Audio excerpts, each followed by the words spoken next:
cher Merci Gérard. Je vais essayer de parler assez fort. Là, selon un petit problème comme le temps aujourd'hui. Monsieur le sous-préfet, monsieur le président du département de la Moselle, madame la députée, monsieur le sénateur, madame la conseillère régionale, messieurs les présidents des intercommunautés voisines, monsieur le commandant de la compagnie de gendarmerie de Thionville, madame la commandante de la brigade de Med-Service, monsieur Yves Bacher, président fondateur de l'Arc Mosellan, messieurs les anciens maires de l'Arc Mosellan, messieurs les maires adjoints, conseillers municipaux et conseillers communautaires, conseillers syndicaux du bassin versant Nord-Mosellan, messieurs les représentants des associations locales, mesdames, messieurs. C'est avec plaisir que nous nous réunissons aujourd'hui pour inaugurer ce nouveau tronçon de la piste cyclable de la Canère. Je remercie en particulier Gérard Leray, maire d'Elzange, de nous accueillir dans sa commune et précise que le gymnase de Königsmacker était déjà occupé et ne pouvait être libéré, faute de quoi nous aurions fait ensemble l'ensemble du parcours.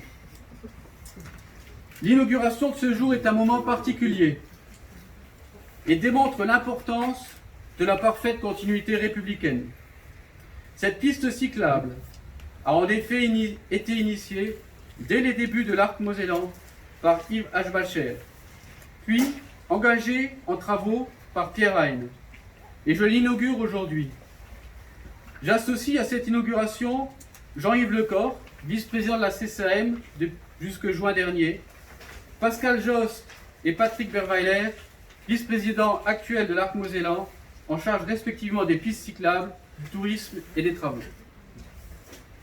Avant de vous faire part de l'accompagnement de nos partenaires, je salue et remercie le travail des services communautaires et des entreprises, toutes locales, qui ont œuvré sur ce chantier. Stradest, Molaro, Reato, Tertu, et elles ont été suivies par les bureaux d'études BEA et Hydratec. Sur les relations partenariales, cette piste cyclable est particulièrement emblématique de ce que nous devrons faire demain dans la co-construction et l'aménagement de nos territoires. En effet, c'est bien parce que tous les acteurs se sont mobilisés qu'elle a pu voir le jour. La communauté de communes, évidemment, qui a porté la réalisation des 3,3 km de pistes cyclables pour un coût de 620 000 €. Le département de la Moselle, qui a apporté 120 000 €. L'État, avec une subvention de 152 500 €. Ensuite, et comme le disait Gérard, pour aboutir à la cité des officiers et à la cité des sous-officiers, deux quartiers de Königsmacker et d'Elzange, une passerelle sur la Canère de 18 mètres de portée a été posée par le syndicat des bassins versants Nord-Mosellan pour un coût de 88 900 €.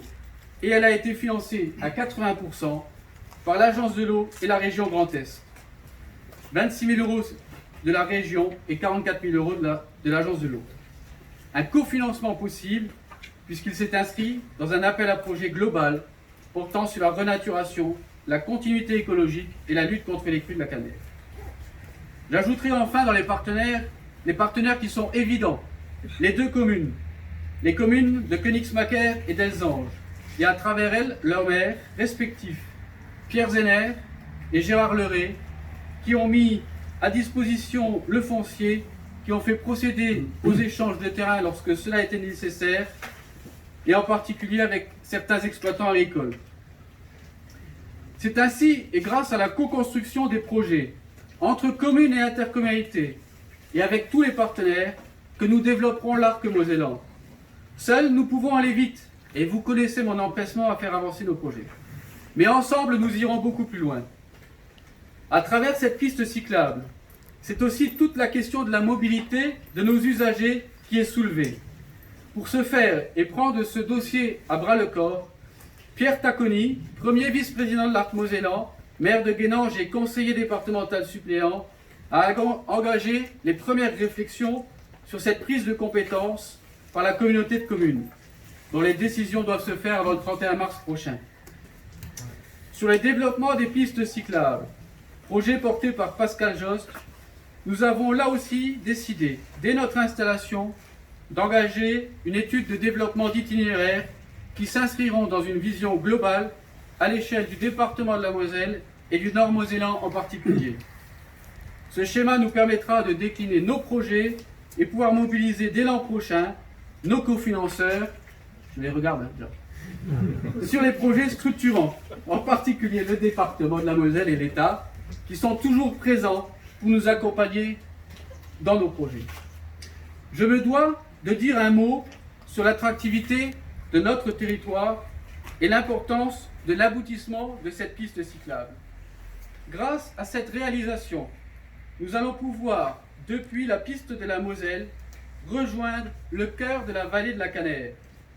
Peu de monde le sait, mais la vallée de la Canère est en superficie le plus grand site inscrit au titre des paysages remarquables de la Moselle, avec 5500 hectares, 20 zniefs, les zones naturelles d'intérêt environnemental, je traduis, et 2 sites Natura 2000. Notre avenir sera ici, dans la mise en valeur de cet environnement et de ces paysages d'exception. Du moulin de Budin à l'abbaye voisine de Villers-Bretnach, en passant par le château de Hambourg, par le fort du Hackenberg ou encore celui de 1870 de Königsmacker. Tous ces sites d'exception seront complétés d'ici moins d'un an par 150 km de randonnée, eux aussi accompagnés et financés par le département de la Moselle. Les chantiers de l'arc mosellan sont vastes. Service aux habitants avec la construction de multi-accueils, mobilité, amélioration de notre environnement avec la valorisation de nos paysages et le développement des énergies renouvelables. Soutien et développement économique avec un territoire comptant plus de 700 artisans et commerçants qui constituent le cœur de notre économie. Et vous l'avez compris, le développement d'une offre touristique dirigée vers les familles, vers le tourisme nature. Notre devoir et notre ambition est aussi d'avoir une vision et action plus large, partagée avec les intercommunalités voisines, avec le département, avec la région, et cela au cœur du pays transfrontalier des 3 frontières. Je vais insister un peu, mais il ne pourra y avoir de développement harmonieux de la France que si le monde rural est pleinement pris en compte dans les enjeux de demain.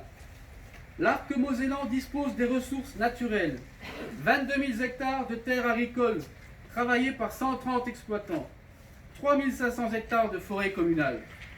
Nous sommes, par notre diversité écologique, faunistique et floristique, le poumon vert des grandes villes.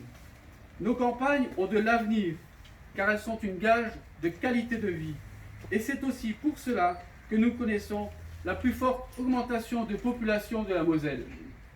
Pour conclure, vous l'attendiez, ça commence avec non.